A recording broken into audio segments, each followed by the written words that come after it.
Alrighty, on today's episode, we have my sister, the one and only, Amber Crocker. There's a bit of a two intro kind of thing. I guess like you've been doing, getting in photography and stuff, and you've done 80% of my photography and that. Yeah. And then you've just rebranded your whole name and stuff. Yeah. I can't remember what it's called. I'll get you to say because I'm probably going to say it wrong. Lammy Photography. Lammy Photography. So you've changed it on Instagram and Facebook too now? I haven't done the Facebook yet. I hadn't really posted anything on the Facebook or anything like that, so I'm finally just going to bring it to Facebook now. Yeah, do all that kind of stuff. Yeah, so if you guys do want to check it out, go onto my Instagram page. I do have her majorly tagged and all my stuff she's taking pictures of. I think it's my old tag. yeah, the old tag, but yeah, it should come up anyway. But today we're going to do something a little different because we know we are quite close, so we're going to ask each other quite deep questions to try and add you guys the best value as we can and stuff like that. So I guess I'll start with the first question. Okay, I'll go with this one. What has been the weirdest day of your life? That's a hard one. You have time to answer it. I thought of this one way before. It was when I was thinking of it, I was like, okay, I already... I guess every day's a bit weird though. It's hard to pinpoint one day particularly being weird because things happen all the time. Or the weirdest feeling or the most oddest thing that's happened to you on a particular day. I know the other day I had, I think a photography account you made me follow. They followed my normal account, but I was kind of yeah, it's a bit weird. I didn't expect it. Yeah. But yeah, no, I haven't really had a really weird day.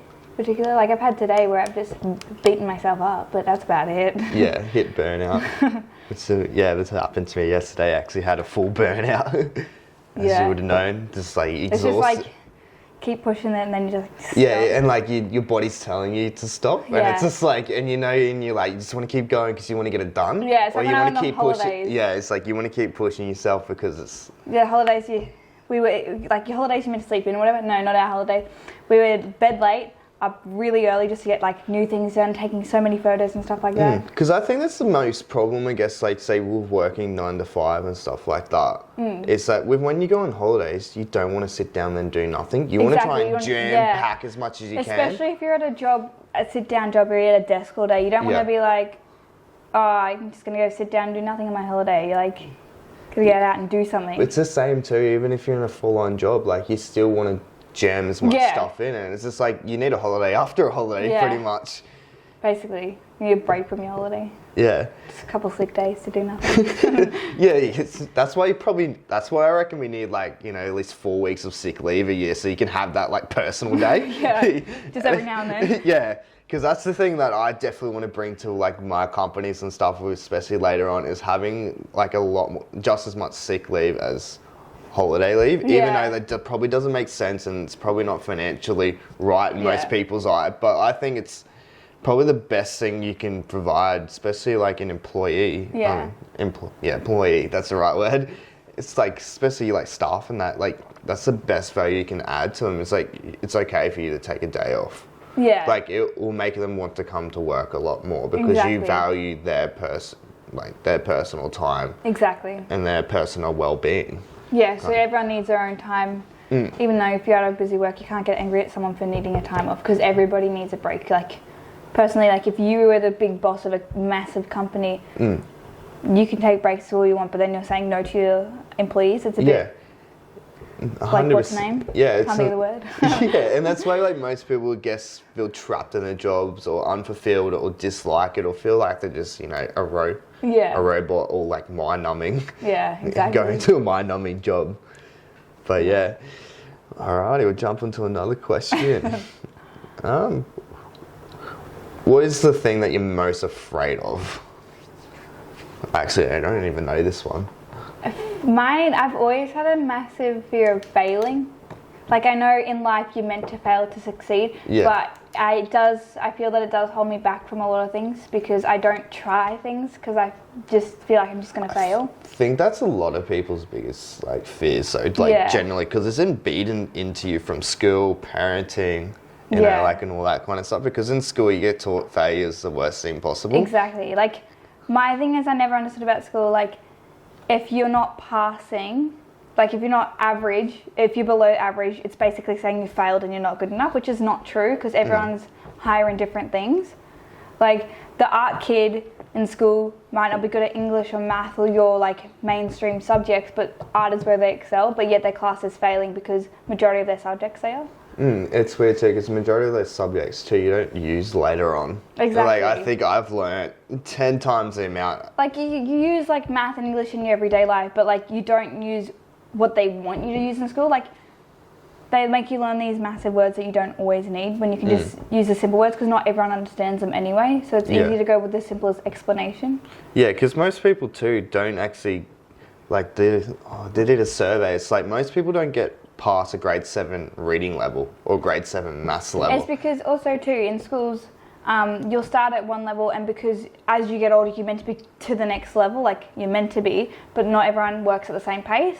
But that's why people are at lower reading levels, because they don't actually get taught how to do each level properly. They just skim through some of them, just so they're back at the level with everyone else. It just proves to you too, because like even with me and stuff, like I should have failed all my classes. I was not like, I was a very disrupted kid during school and that, because I couldn't read, being dyslexic and stuff like that. So like the first thing you do is go, okay, because you can't do the work, you become disruptive. Yeah, and stuff like that. And it like just proves that actually just, like, I think Gary Vee said this too, and I'm going to repeat what he said. It's like they just push you through the system.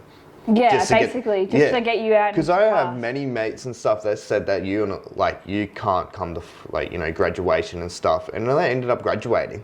Yeah. And this is like 2 months before or a month before we graduated. I know at one point at my school they were having kids, if they knew you weren't going to graduate, they're actually, like, I don't know if it was my school necessarily, but schools they were doing, if you weren't going to graduate, they tried to make you leave the school, or they did everything they could. If they could make you pass, they would push you to pass.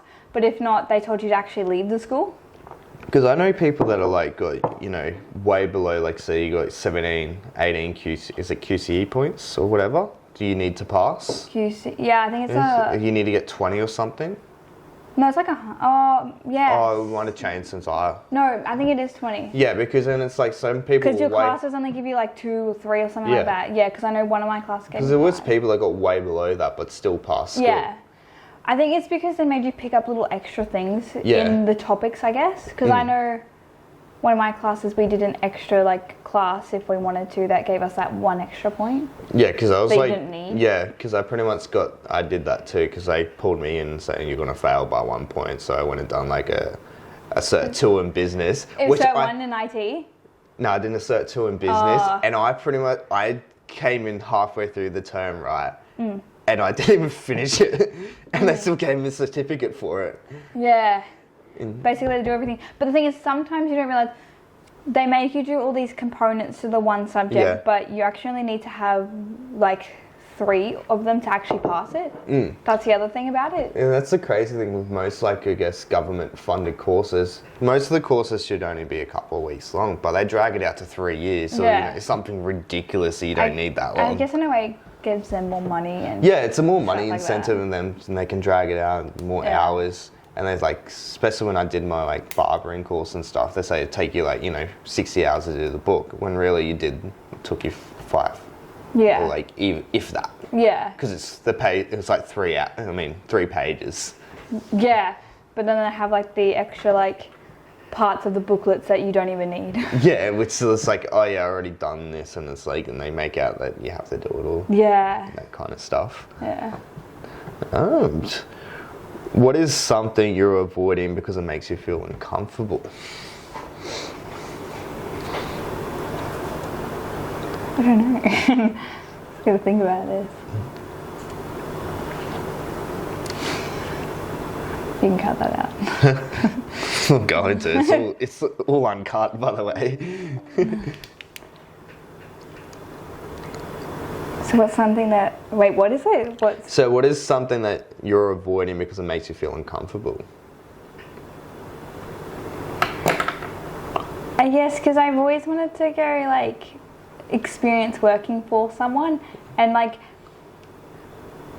I don't know, like I'm not necessarily like uncomfortable, but I haven't done it because like one is like obviously fear, but I'm also like, what if it makes me not like what I'm doing type thing, you know what I mean? Like, you know how like if you get a bad teacher, you don't really want to go to that subject. I guess it's kind of like that. Yeah. But and then that obviously ends up making you uncomfortable and you don't want to be there. So that's probably like one of my things. Like, that's why I guess it's always good to, like, especially with your kind of thing, because yours is like more of a freelance kind of thing. Yeah. You don't actually have to work under someone else. It Yeah. gives you a bit more leverage, especially if you do it for a year or two. I work Yeah. for this person.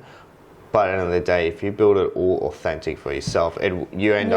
up building And yourself for the long term, not Yeah. just for a short term that's period. the other thing as well, is like trying to like just go reaching out to people.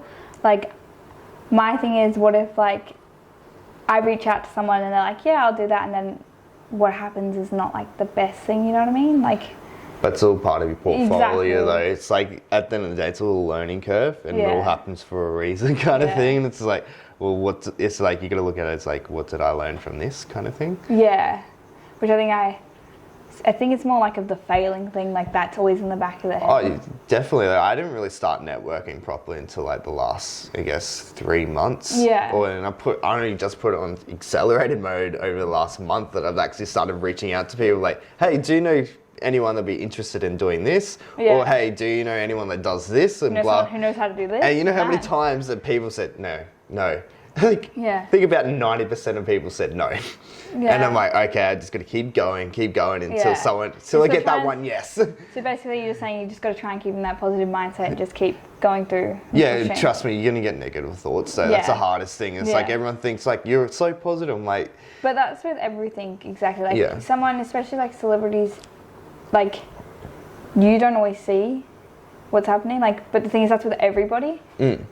But like, it's just a hard thing. to yeah, deal with. because like when you are trying to start out of something like that, when you are Yeah. getting a lot of rejections and stuff, you kind of like, because a lot of people, I guess you work close with, start drifting off from that. Yeah. You don't realize how lonely it is going for your dreams. Yeah. And then how many because times you get everyone's- rejected. Especially when all your friends are at different levels too, Yeah. and doing different things, different ages and everything like that. Yeah. It's hard. Because it's not like the school system where it's like everyone's at the same level. As soon as you doing hit the same thing, yeah. yeah. Like you look at like 18 to 50, and you'll see some 50-year-olds are still at 18. Yeah. And it's just like, and there's so many different levels, but some people just don't progress from Yeah, 18. it's like mentality, even like just the way they are and stuff like that, who they hang out with. Yeah. Pretty phone to start vibrating. But yeah, it's very true. And it's just like, they just stick with who they were at high Yeah. school and just don't progress Yeah. at all. Exactly. And then you have people who are like well upon their years in Yeah. high school. Yeah, and it's just, and those people are normally the ones that get segregated out or Yeah. like put alone and kind of thing, Exactly. or made fun of, especially when you are trying to do big things in your like, say 20s and that. Yeah, exactly. People don't like, as you said earlier, the tall poppy syndrome. Yeah, tall poppy syndrome. I think it's like the worst in Australia. It's not Yeah. as like, I guess it's not as bad as I make it out to be.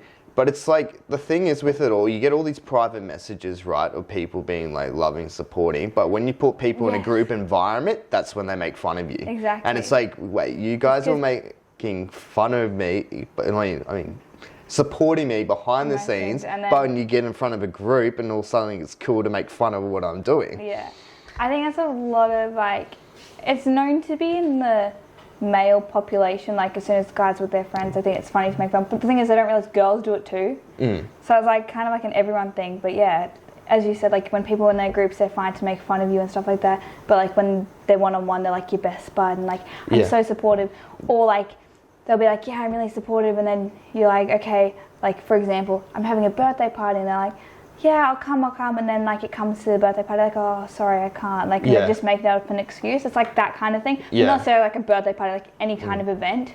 Yeah, Yeah. definitely true. Yeah.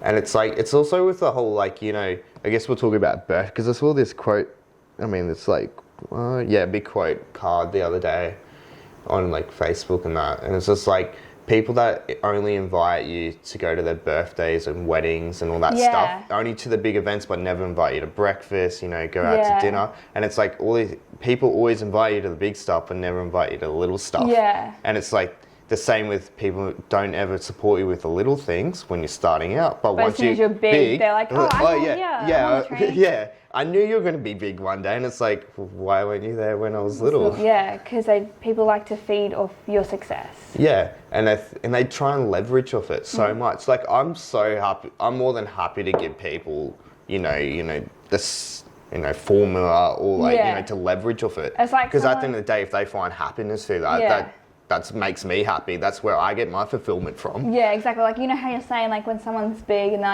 they're there when you're big. It's like that thing where you're like, oh, I know this celebrity, I know that celebrity, me and this celebrity hang out, we're really good friends. It's like that type of thing. Like, and they weren't friends before that, but as soon as they were big, like, they were acquaintances and then became friends because that person got popular. That's what it like. Yeah, it's pretty much what it is. Yeah. It's hard. Yeah. Yeah. But yeah, since we're kind of going down the male kind of female kind of like suffering, I did have a question.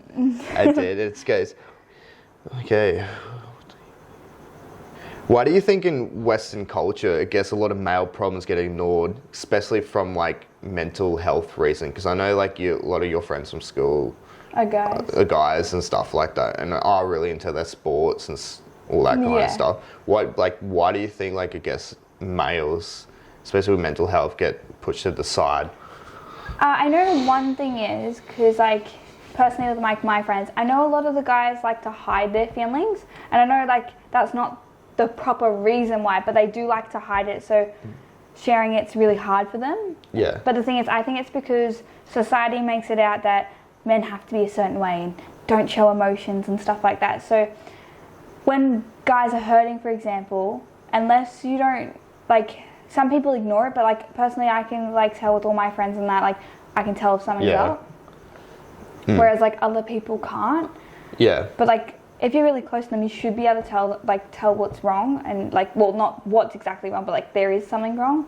And that's when it's always good to like reach out and just be like, hey, how are you going? Or do you want to catch up? And then you can just start talking. But like I do agree, and I think that's what most people don't realise. When you're in that mind frame, you don't want to reach out. This is even females as well. Yeah. It's like when you are in that mind frame or come to that suicidal mind frame or the chronic depression mind frame, you don't want to reach out. You think you are alone. Yeah, and because I know personally that people push people away when they're in that state, or they act out in different ways and hang out with different crowds and stuff like that, and you can just tell it's not them. Yeah, or they hang out with people where they can get the quick fix from. Exactly. And that's probably the best time to also reach out, because you can tell they're acting a completely different way. You don't do the whole, you've changed, I don't want to hang out with you anymore. You work out what's happened for that. Yeah, because I did the quick fix way for since I was 16 to probably just recently, like 22, 21. And it's like people think that's you normally, but then it's not really. And I was only really truly open with like, say, you and a couple more people who I was truly was, until I guess the last 6 months where I've come very open on social media of who I want to be and who I am. Yeah, and then when you do that type of stuff, people aren't always like, they go like, you're not who you were before. Yeah. And then you're like, well, you saw me hiding who I really was. Yeah, because that's the biggest thing. I use all these masks and stuff, and this is like really the book that really kind of opened me up. Massive. Hilarity one. Yeah, can't even say it. Yeah, that Mask of Masculinity. Yeah, by Lewis House. It was like a brilliant book, and it's like because I went through that, I guess, about a 2-month stage of it where I didn't know if I was man enough, because of like certain other factors, especially getting brought up in a household full of girls. It's like you get told, like you get shown how to show your emotions and that, and then you go out into the male community, and it's like you get. They like, what are you doing? That's weird. Like, you're not a real man if you don't do this. You're not a real man if you don't do that. And it's like, what do you mean? I'm not interested in doing that. Exactly. It doesn't make me any less of a man. But that's like the thing. It's like females are tradies. Doesn't mean like they're a certain way. They're manly, or they're like, I know they get portrayed as being lesbian all the time and stuff like that. But like some people just into different things, and like some guys like dancing and stuff like that. That's meant to be like girly or whatever, but like doesn't mean they're gay or like anything like that. It's just what they like and who they are. And you can't, I guess, hide your intrinsic values either. Yeah. Which is a lot of people do. Yeah.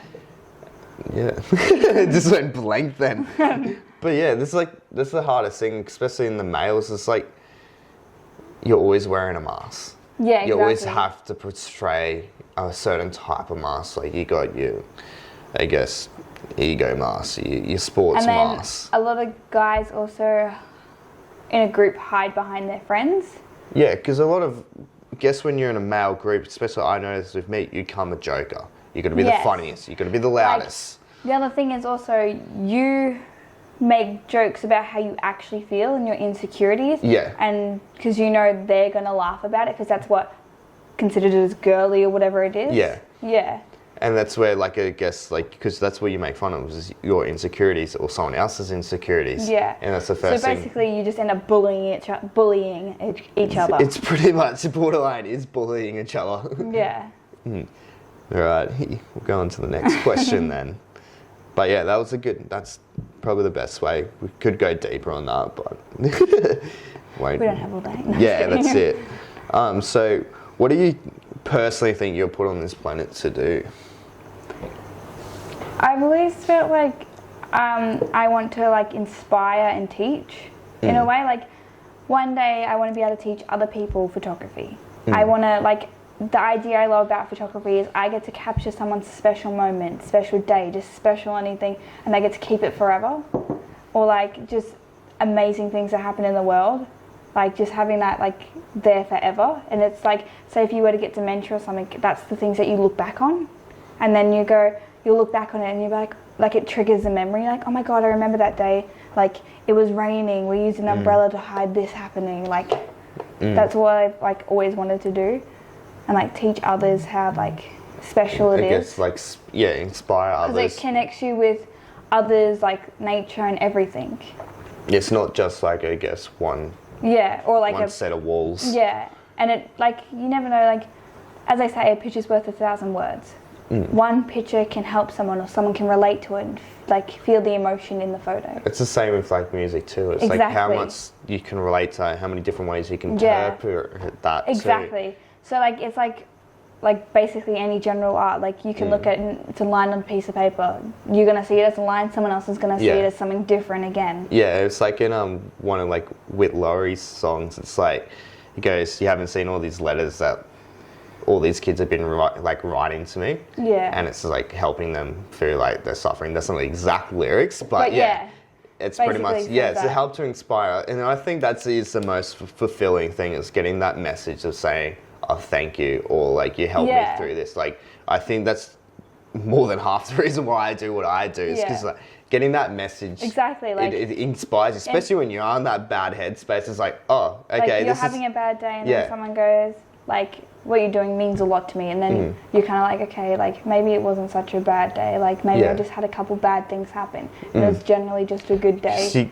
Because you realise you're not doing it for yourself, you're doing it for others. And I think that's where fulfillment and happiness comes from, is when you do stuff for others. So when you're being selfless. Selfless, but then in saying that, you do have to be selfish. Sometimes. You got to be selfish before you can be selfish. You got to be selfish before you can be selfless. Like once you can get your your self-talk positive, you can inflict it onto others. You can never truly inspire someone until you inspire yourself. Yeah, 100%. You nailed it right, that one. All right. What is the most positive change has happened to you this year? This year, I guess like.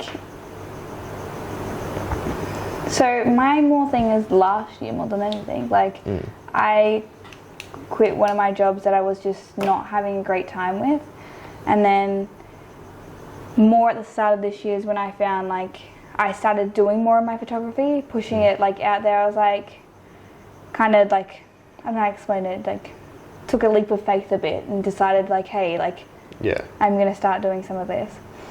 And then, so that was probably like my big thing. And then I went overseas and stuff like that, just to like, I went with like for a family holiday, but I also went to take photos and like so I can see all the different places. Yeah. So that's probably like the biggest thing that's probably I've done this year. So kind of starting to inspire yourself to do what you love instead of doing what everyone tells you to do.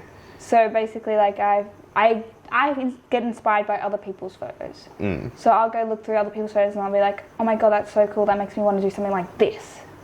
Yeah. And that's what I do too. To get like a lot of things I get information and just go through other people's stuff. I guess Yeah. I won't go actually through the people that are doing the same stuff I am. Yeah. I go through other people's stuff from different categories or different walks of life completely, so I can get, okay, well, this is how this is happening. Yeah. If they did something like this might help better. Yeah. And then I'll go back and research and see what's the best possible outcome from that situation. Yeah, exactly.